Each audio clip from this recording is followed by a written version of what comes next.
One day, a boy named Ryota suddenly appeared in a strange world. He was dropped by a slime after a girl defeated it. She looked at Ryota, puzzled, wondering if he was some kind of strange meat. Thinking she should cut him up, Ryota woke up and asked her to stop, startling the girl. She wondered if he was a human. Ryota thought it should be obvious and asked why he came out of a slime. The girl explained that everything in her world comes from monster drops in dungeons. To show Ryota, she defeated another slime and bean sprouts popped out. She said slimes on the first level of the Tallulah dungeon always dropped bean sprouts. Ryota asked if this was how food was made here, and the girl confirmed it. She also explained that stronger monsters on higher levels drop different items, but she wasn't strong enough to go there yet. Ryota was confused and asked if they were in Japan, but the girl didn't know what Japan was. She kept defeating slimes, and Ryota wondered why she didn't fight other monsters. The girl said slimes were the only monsters on the first level, and she needed to level up more to go higher. She then showed Ryota her status board, which displayed her strength, health, and drop stats. It reminded Ryota of a video game. Curious about his own stats, Ryota checked and found his level was stuck at 1, and his abilities were very low. The girl was surprised by his S-rank drop stat, which was a very rare and high rank, even though his other stats were poor. Ryota asked for a weapon, and the girl lent him a heavy hammer, but he couldn't lift it. She then gave him a bamboo spear, which was lighter. Armed with the spear, Ryota fought a slime. After some struggle, he defeated it, and it dropped a lot of bean sprouts, more than the girl had ever seen. Ryota's stomach growled, so the girl cooked a meal with the bean sprouts. As he ate, Ryota felt the warm food was like a good snack for beer. The girl said she couldn't afford liquor and offered him some soup instead. Ryota felt emotional because he hadn't eaten warm food in a long time. He remembered his old life, where he worked late every night, eating cold convenience store food and often falling ill. The girl hugged him, saying that hard work would eventually be rewarded, even if it took time. This comforted Ryota, and he decided to find a place to stay. The girl told him there was a town outside the dungeon where he could get a room. She dreamed of having her own apartment someday, but had to stay in the dungeon for now because she didn't earn much from her drops. She gave Ryota the bamboo spear to keep. In town, Ryota sold the bean sprouts for 200 pilos, the local money, but found out he needed 2,000 pilos for a night's stay. He returned to the dungeon, fought more slimes, and after 3 days, managed to rent a small house. He brought the girl, Emily, to the house and gave her the key as a thank you for her kindness. Emily was amazed and asked Ryota to stay with her, which he agreed to. At the guild, Ryota exchanged more bean sprouts for money and heard about a new dungeon called Nihonium. Curious, he decided to explore it. Inside, he encountered a strong skeleton.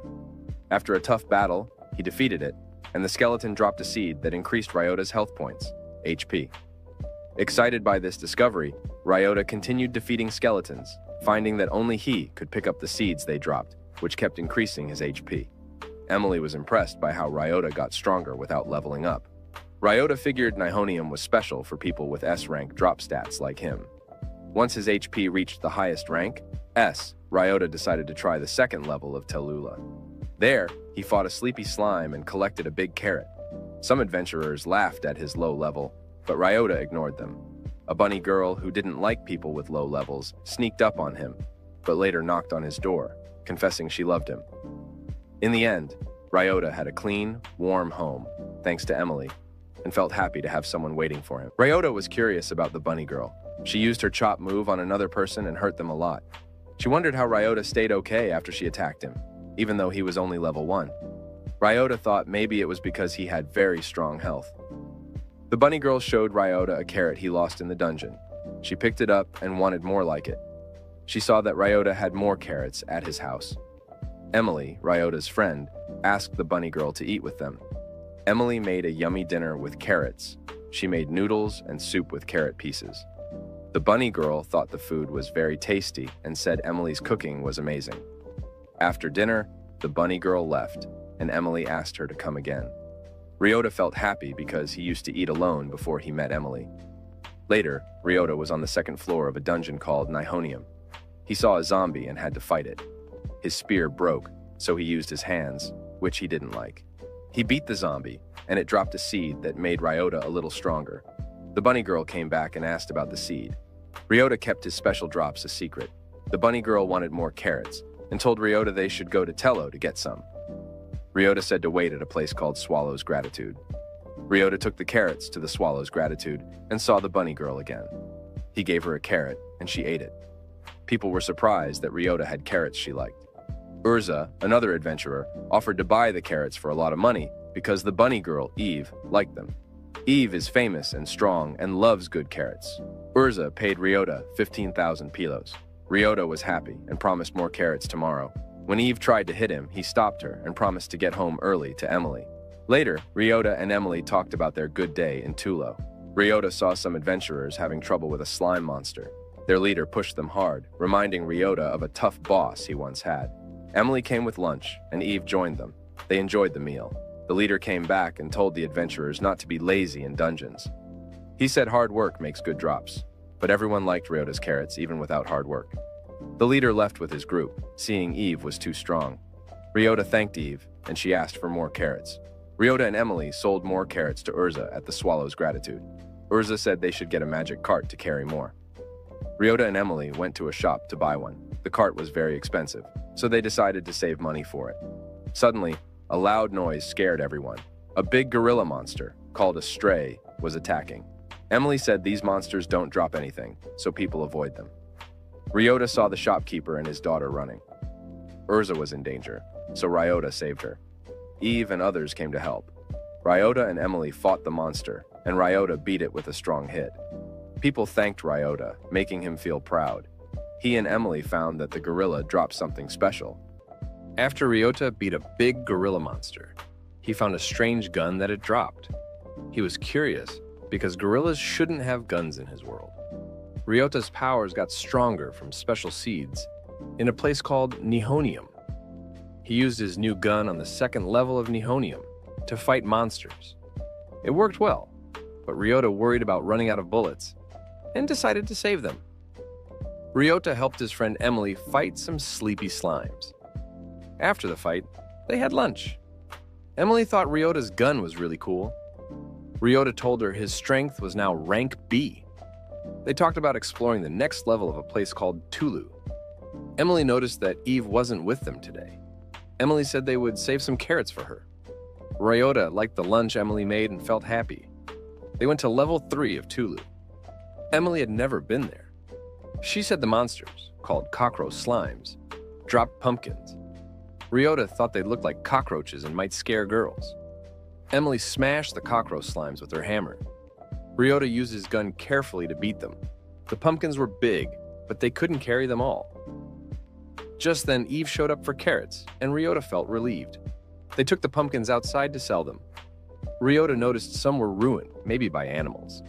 Emily got angry when they found cockroach slimes inside the pumpkins. Ryota used his gun to get rid of them, but ran out of bullets. Then he used his slippers to squash the rest. Emily apologized for getting so mad. Ryota said it wasn't her fault. Their friend Urza explained that monsters could appear as strays if they leave items behind in empty places. Ryota tried to take seeds from Nihonium outside, but they vanished when he touched them. He hoped something interesting would happen, but it didn't work. Later, Ryota met Emily to hunt for more supplies. He accidentally threw a monster outside and wondered if it would turn into a stray, but it vanished. Urza explained that monsters disappear if they leave the dungeon or go to a different floor. Ryota tried another idea. He threw a monster out of the dungeon and beat it before it disappeared. It dropped freezing bullets. Ryota used them on sleepy slimes, and Emily smashed them with her hammer. They made a great team. Emily and Ri reach the 4th floor of Nihonium and find a rare monster. Ri shoots it and the monster drops a necklace. Emily is surprised because it's her first time seeing a rare monster drop something. Ri gives the necklace to Emily and asks her to wear it. He wants her to have it, and Emily is happy, promising to treasure it forever. Ri thinks it's great and mentions that Emily can now make more profits for them. Emily is confused until Ri explains that the necklace doubles item drops. She says he should have told her that first. Emily then slays some bats and collects many bamboo shoots. The scene shifts to Emily cooking the bamboo shoots at their house. Ri asks if she needs help, but Emily says she's fine and will be done soon. Ree thinks it must be hard for Emily to cook in their tiny kitchen and suggests moving to a better place with the money they're making. Emily gets sad, but Ree reassures her that she can come with him, saying they need to save up a little more. Emily tells Ree to work hard but not burn out. Ree agrees and promises to come home at the usual time. Later, Ree sells bamboo shoots at the Swallow's Gratitude. A girl arrives and asks for a bamboo shoot. Ree gives her one, and she cuts and tastes it, finding it amazing.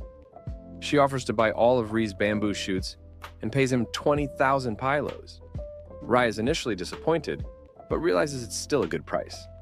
Urza, the shopkeeper, explains that the girl is Eric Macy, a famous epicure. Food she likes sells for high prices. Urza offers Ree a contract to sell his bamboo shoots as a branded product, promising a signing bonus. Ree agrees. Ree then visits Nihonium's first level to increase his strength. He sees a girl fighting skeletons with her party, and learns they are with Princess Margaret, who is on the job. They use a magic cart to collect airboxes, a new market idea. Ree wants a magic cart, but knows it's a big purchase, and needs to discuss it with Emily. Ree and Emily talk about the magic cart and decide it will boost productivity, helping them save for a new house faster. They visit the magic cart store and find Olga crying because her father hasn't come back. Emily guesses he went to a dungeon called Arsenic to get flower drops. They go to Arsenic and find Olga's father asleep. They wake him up, and he explains he was gathering parts for a magic cart prototype. He needed a light rock but couldn't catch it. Ree and Emily help him catch it, and he completes the magic cart, giving it to Ree as a reward for saving SRO. With the magic cart, Ree and Emily gather twice as many bamboo shoots. Ree goes to sell them, but finds someone causing trouble at the shop, demanding more money. Ree defends Urza and proves her prices are fair using the magic cart's weighing feature. The troublemaker attacks, but Ree stops him. Urza, grateful, kisses Ree and runs away in embarrassment. Ree and Emily return to Tulu's fourth level, slay monsters, and collect bamboo shoots worth 200,000 pylos. They realize they can now afford a new house. They pack their things, feeling a bit sad about leaving their old place. Ree suggests keeping the lease so they can visit any time despite the cost. They move into their new house, and Emily cooks breakfast. They find Eve there, who says she's always around where there are carrots. Emily says it's fine, as she has made enough for everyone. Emily was cooking in their new house, happy with how things were going. She loved the warmth of the kitchen and the smell of the food she was preparing. Meanwhile, Ryota was in Nihonium at level 3, facing mummies. He fought bravely but ran out of bullets. Instead of giving up, Ryota used his fists, thinking his strength would be enough. To his surprise, he defeated the mummies barehanded, realizing his strength must be at rank S. After defeating the mummies, Ryota returned to the Swallow's Gratitude, a local gathering spot. There, he met a man with a girl on each arm. This sight annoyed Ryota. The man noticed Ryota and said he wanted to arm wrestle him because he had heard about Ryota's strength. The man's confidence and the girl's admiration made Ryota even more determined to win. They arm wrestled, and after a tough match, Ryota emerged victorious. The man, from a powerful group called Neptune, was impressed by Ryota's strength. He asked Ryota to join Neptune, but Ryota refused. He didn't want to be part of any group, he preferred his independence. Ryota later told Emily about the encounter. She was proud of him for standing his ground and happy that he chose to stay with her. She teased him about being cocky for a low level but also admired his bravery. Emily believed Ryota was a hero because he always helped others. Back in Nihonium, Ryota met the princess's group. They gave him special boxes called Pandora boxes. These boxes automatically collected items dropped by monsters and displayed the finder's face, making it easier to prove ownership. Ryota found the boxes useful and thought of different ways to use them. He collected seeds dropped by Nihonium monsters and used them to spawn strays. By defeating these strays, he gathered many special bullets. Emily visited Ryota in Nihonium to warn him about an approaching magic storm. This rare natural phenomenon would prevent the use of magic and affect the dungeons. At Swallow's Gratitude, a man named Reese asked for help because his partner Rosa was trapped in Silicon, a dungeon designed for magic users. Since magic users were taking the day off due to the storm, no one wanted to help. Ryota decided to assist Reese despite the danger. Ryota ventured into Silicon, using his special bullets to fight the monsters. He reached level 3, where he found Rosa, who was injured. As more monsters appeared, Ryota ran out of special bullets. Just in time, Emily and Eve arrived to help, bringing more bullets. Together, they fought off the monsters and saved Rosa. Ryota discovered that the white bullets were healing bullets, which he used to heal Rosa. Grateful, Reese thanked Ryota and his friends for their help. Ryota was pleased with their success and impressed by Emily's resourcefulness. She had thought to bring Neonium monsters into Silicon to collect special bullets, which proved crucial. As they left the dungeon, Ryota felt a deep sense of accomplishment.